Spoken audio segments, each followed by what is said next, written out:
Yo les amis, j'espère que vous allez bien. Alors aujourd'hui une nouvelle vidéo, je sais que ça fait depuis longtemps que j'ai pas fait de vidéo. En ce moment, pas trop le temps. Il y a un projet en cours. Bon, ça n'a pas à voir avec YouTube, mais du coup, donc c'est ce qui fait que j'ai plus trop de temps pour YouTube.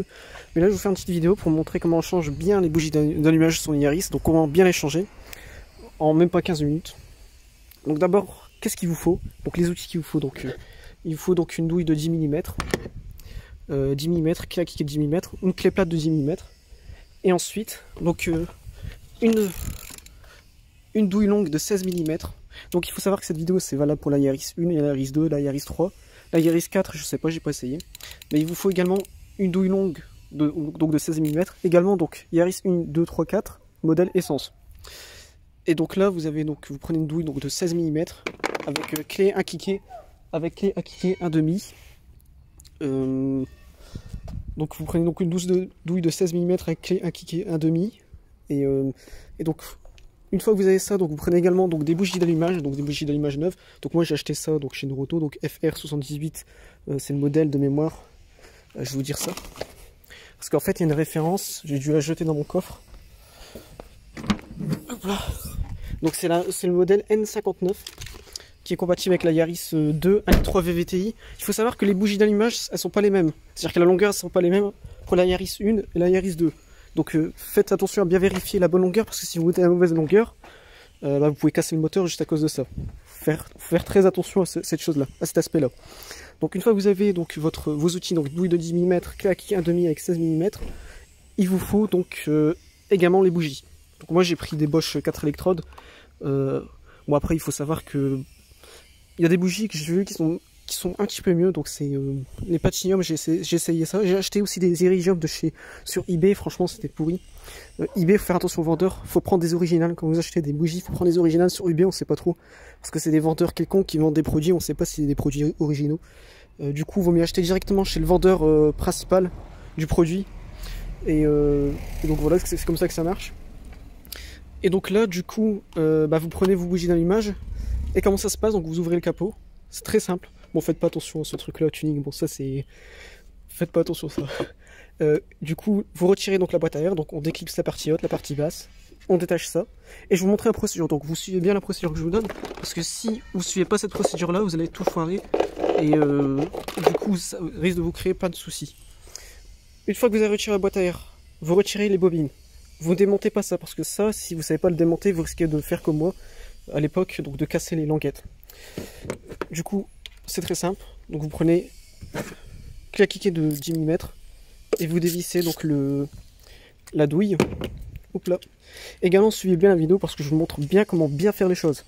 Parce qu'il y a une méthode pour bien mettre les bougies d'allumage. Il faut bien la suivre.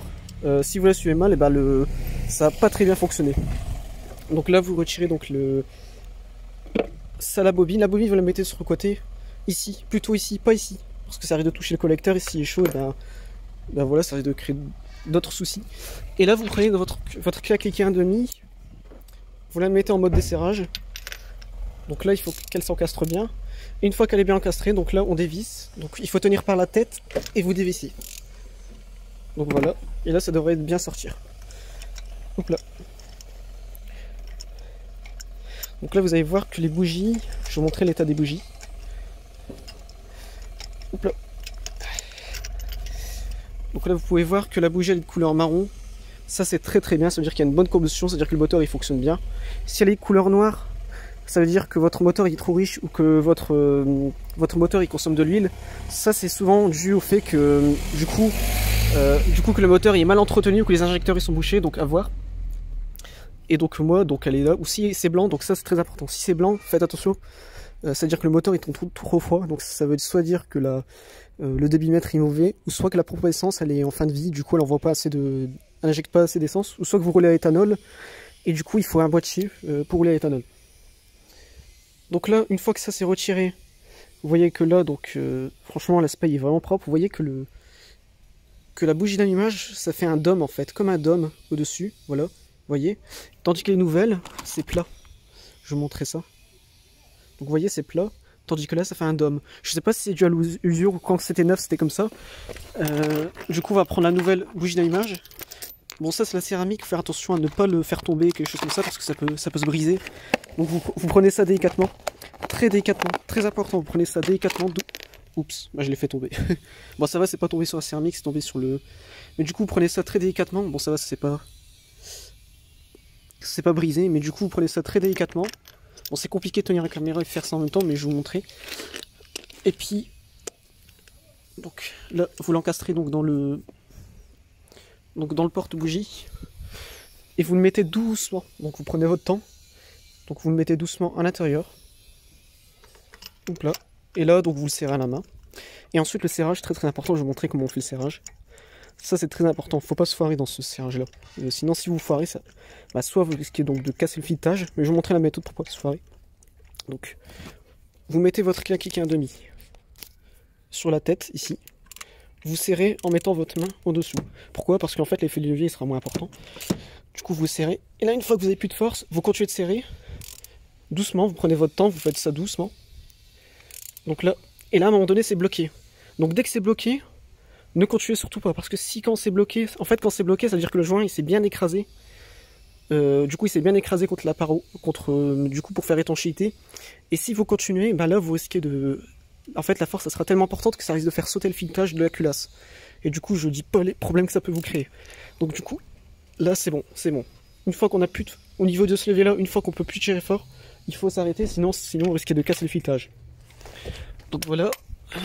Et là, du coup, à la fin, on remet notre bobine. Hop là. Du coup, pour remettre la bobine, c'est très simple. Vous la placez comme ça et puis vous l'encastrez dedans. Ensuite, donc pour les serrages de celui-ci, c'est très simple. Donc vous le mettez ici.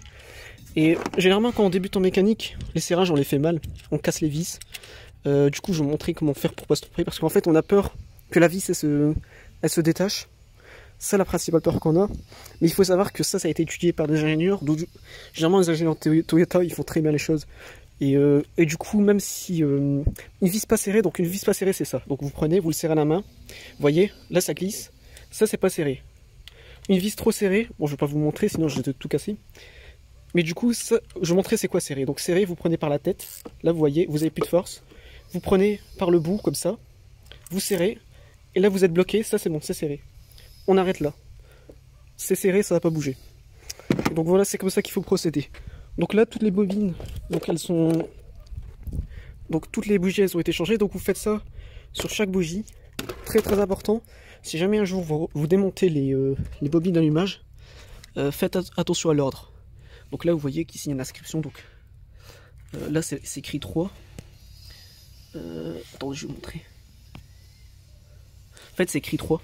Là, c'est écrit 1, 1, 3, 4, 2. Et en fait, c'est l'ordre d'allumage. Du coup, si un jour vous démontez les bobines, vous les remettez dans l'ordre. Si vous les remettez pas dans l'ordre, ça risque de générer des codes d'erreur ou ça risque le moteur risque de pas tourner très bien en rond. Donc voilà, ça c'est ce qu'il faut savoir donc pour changer les bougies sur votre Yaris. Donc là, vous avez tous les secrets pour changer des bougies sur votre Yaris.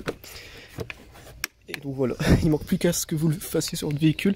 Bon après, si vous n'êtes pas trop fort en mécanique, toutes ces choses-là, je vous déconseille de le faire parce que si vous foirez ou vous créez des problèmes, ça risque vite de vous coûter cher. Mais en tout cas là, je vous ai donné tous mes conseils. Une personne qui se débrouille pas, qui est un petit peu manuel, qui se débrouille pas mal, qui a les outils, normalement ça devrait être facile pour lui. Donc voilà les amis, cette vidéo a touché sa fin. Du coup, moi je vous souhaite donc une très bonne journée à vous et puis je vous dis donc à bientôt pour une nouvelle vidéo. Ciao ciao.